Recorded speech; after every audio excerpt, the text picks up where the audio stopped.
मसीह में प्रियों, आजकल फेसबुक और व्हाट्सएप में कुछ ऐसी वीडियोस भी नजर आता है जिसमें दिखाया गया है कि यीशु मसीह और यीशु मसीह की मां मरियम की मूर्तों से आंसू और खून बहते हुए दिखाए हैं और लोगों को ऐसी वीडियोस को शेयर करने के लिए भी मजबूर किया जा रहा है। वैसे एक वीडियो बीते दिनों में मैंने देखा था, उस वीडियो को मैं आपको दिखाना चाहता हूँ। अगले 2 मिनट के अंदर 7 जनों को फॉरवर्ड करें। अगर इस मैसेज को सुनकर आपने अनसुना किया तो कुछ ऐसा होगा जो आपने सोचा भी ना हो, और अगर आपने तुरंत 7 जनों को फॉरवर्ड किया तो 24 घंटे के प्रियों, अंदर। क्या ये सच है कि प्रभु यीशु मसीह का और मरियम की मूर्ति से खून या आंसू बहना? आजकल मसीहत में काफी सारे लोग बिना जाने और समझे इस प्रकार की वीडियो को शेयर करते रहते हैं। प्रियों, इसकी शुरुआत आज से नहीं हुआ है। मुझे याद है जब सोशल मीडिया प्लेटफॉर्म इतनी ज्यादा मजबूत नहीं हुआ था, तब भी इस प्रकार की बातों को मैं सुना हूँ। एक दिन मुझे एक ऐसी पर्ची मिला था जिसमें लिखा गया था कि फलाना चर्च में माँ मरियम की मूरत से आंसू बहती हुई दिखाई दिया, और उस पर्ची में लिखा था कि जो इस बात को विश्वास करके 1000 और पर्चियां छापकर बांटेंगे, उसकी जो भी मनोकामना है वह पूरी हो जाएगी। और अगर आप इस पर्ची को लापरवाही से फेंक देंगे या इसे फाड़ोगे तो अगले महीने आपके साथ कुछ बुरी हादसा होने वाला है। और उसमें यह भी लिखा गया था कि इस पर्ची को पढ़कर जो भाई ने 1000 और पर्चियां मां मरियम के नाम से बांटा, उसका कर्ज 1 महीने के अंदर दूर हो गए। और एक भाई ने इस बात को मामूली समझकर कचड़े में फेंक दिया, उसको एक जहरीले सांप ने ढंस दिया। प्रियों, आजकल व्हाट्सएप फेसबुक पर जो हमें देखने को मिलता है वह भी ऐसी पर्ची से कम नहीं है। प्रियों, क्या सचमुच में ये परमेश्वर का काम है? क्या आपने कभी इस विषय पर ध्यान दिया है? आज आप इस वीडियो को देखने के द्वारा ऐसी बातों की सच्चाई को समझ पाओगे। 19वीं सदी में इटली के एक शहर में होली कम्युनियन के लिए जो वेफर्स का यूज होता है, उसमें खून दिखाई दिया।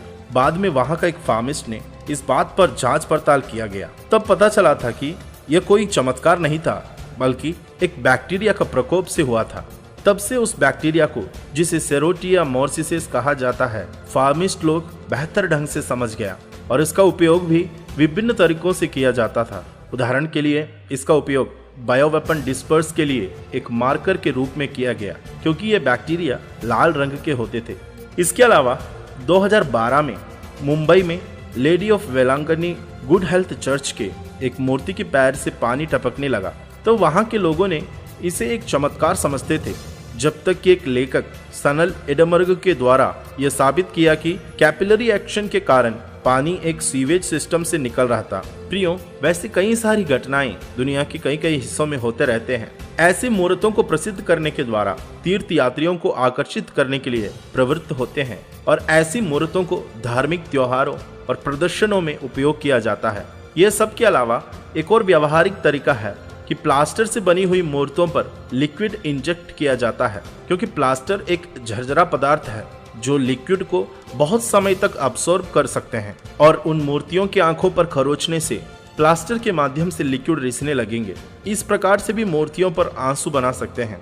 आजकल की साइंस में कई सारे ऐसे रास्ताएं हैं जिससे मूर्त पर पानी या खून बहा सकते हैं, मगर मुझे सुनने वाले मसीहों को मैं बताना चाहता हूँ कि बाइबल मूर्ति पूजा के खिलाफ बताया गया है। जब परमेश्वर ने मूसा के द्वारा 10 आज्ञा दिया गया, तब उसमें का दूसरा आज्ञा यह था, तू अपने लिए कोई मूर्ति खोद कर ना बनाना, ना किसी की प्रतिमा बनाना जो आकाश में या पृथ्वी पर या पृथ्वी के जल में है। तू उनको दंडवत ना करना और ना उसकी उपासना करना, क्योंकि मैं तेरा परमेश्वर यहोवा जलन रखने वाला परमेश्वर हूँ, और जो मुझसे बैर रखते हैं उनके बेटों, पोतों और परपोतों को भी पितरों को दंड दिया करता हूँ। प्रियो, परमेश्वर सख्त खिलाफ करने वाली एक पाप है मूर्ति पूजा।